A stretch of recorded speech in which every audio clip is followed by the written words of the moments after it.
Hey guys, welcome to Tarot Time. Today we're going to be looking at the economies of the world, as well as individual economies of continents, epicenters. I guess I'll incorporate Middle East with Africa when I do that reading.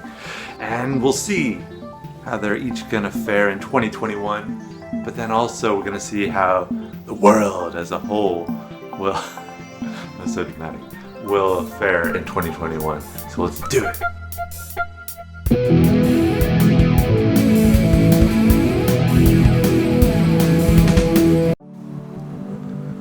By the way, I want to thank all the new subscribers who have joined the channel lately. I really appreciate it. I am still a small channel, so any likes, comments, or subscribes are always really appreciated. I have a lot of more tarot readings and other things planned for my channel, so please have your notifications on and stay in the loop. If you have any topics that you'd like me to cover in any future tarot readings, be sure and let me know in the comments down below. I'll do my best to get to it. Now, the way I did this reading, I designated the first 6 cards as relating to the economy of each of the 6 continents. Sorry, Antarctica, you didn't make the cut. And then the final 7th card will be a more generalized sense of the world economy as a whole for 2021.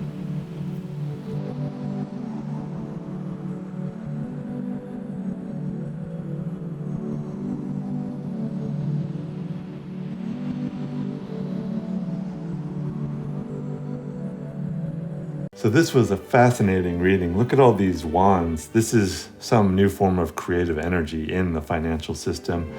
I'm not sure. It could be related to some form of new currency, a cryptocurrency. I know Facebook's still trying to launch their currency. It's something new, some new form of using money, a new manner of using money. It's incredible. And my intuition would be that because the Ace of Wands is in North America, that'd be the place that it's emanating from. So if this is related to something like Silicon Valley, that would make sense. Africa looks pretty, Africa, Middle East area looks pretty bleak right now. I don't know. I've been following, there's a lot of tension right now, militant actions in Africa and a lot of tension between Iran and Israel right now.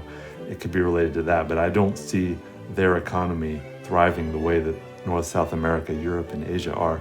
Australia looking very, they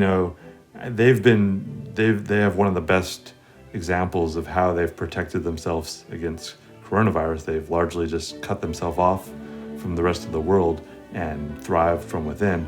And it seems to be working. I just don't see it. It's more of a traditional economic approach. They're not quite embracing the way these other economies are, whatever this new manner of using, or new energy of using money, something is going on here.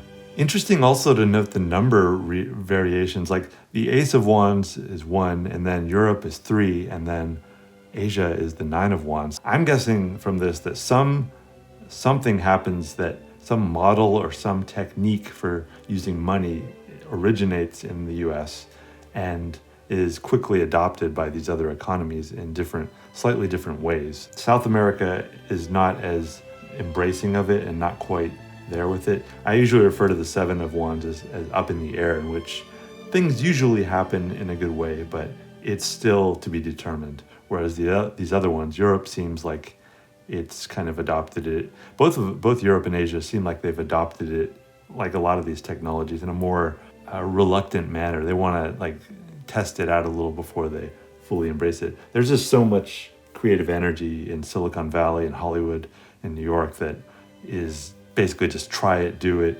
and see what happens. That doesn't always jibe with other regions of the world. And then finally, for the world economy, I'm seeing overall positive. I call this kind of the nostalgia card, or the kind of simple emotions card, in which if we are entering some kind of new form of economics, this could be that stage where things are just so simple, and it seems like very childlike in the sense that we don't have experience with this. It's just so new, and this is the first time we're going to have these types of memories. Further on, we'll look at it slightly differently. We'll have more experience with it. But right now, this is a very new, like when a plant just starts to break out of the earth, and that stage of experiencing the light. From all these wands energy, though, all this creative energy. All three, Europe, Asia, and North America, are very kind of self-obsessed with it, and I think that may be why Africa is not somehow benefiting. I'm also thinking of Africa in terms of how it relates to these other economies around the world. So in terms of Europe, it almost looks like Europe has its back turned to the rest of the world, but definitely to Africa, who's almost in line with it.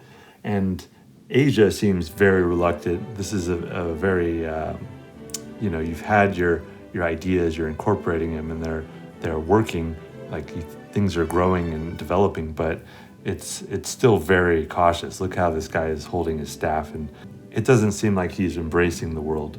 This really creative energy in its form as the world as a whole, this kind of simple emotion, it doesn't have to deal with all the technicalities of life. It's not obsessed with the details. This is how, a child can see the world. By the end of 2021, I'm hoping that the energy can start, what it has to do is flow throughout the entire system, and until it helps Africa as well as all parts of the world, the system of the world functions as a whole, and it needs all parts to be working well.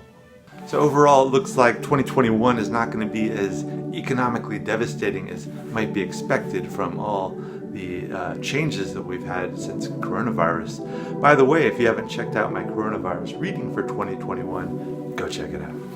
My next reading, I think I will probably be discussing the potential for world wars in 2021. So be sure and subscribe and set that bell notification so you know the moment that prediction drops. See you there. Bye.